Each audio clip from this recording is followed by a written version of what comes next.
দিনের পর দিন বেড়েই চলেছে উত্তর দিনাজপুর জেলায় বালি মাফিয়াদের দৌরাত্ম্য। রীতিমতো এই ঘটনা নিয়ে প্রশাসনের ভূমিকা নিয়ে প্রশ্ন উঠছে। এক কথায় প্রশাসনের চোখে ধুলো দিয়ে চলছে অবাধে বালি পাচার। রাজস্ব ট্যাক্স দিয়ে বালি খাদান থেকে টেন্ডার নিয়ে বিপাকে পড়তে হচ্ছে বালি খাদান ব্যবসায়ীদের।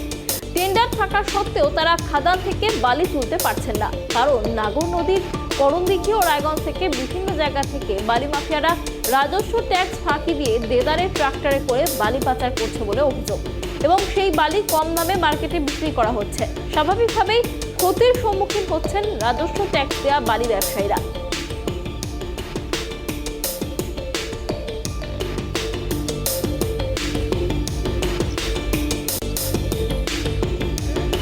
সেরিনা কনস্ট্রাকশন এবং আব্দুল সাত্তারের পার্টনার আমরা নাগর নদীর উপরে টেন্ডার করেছি।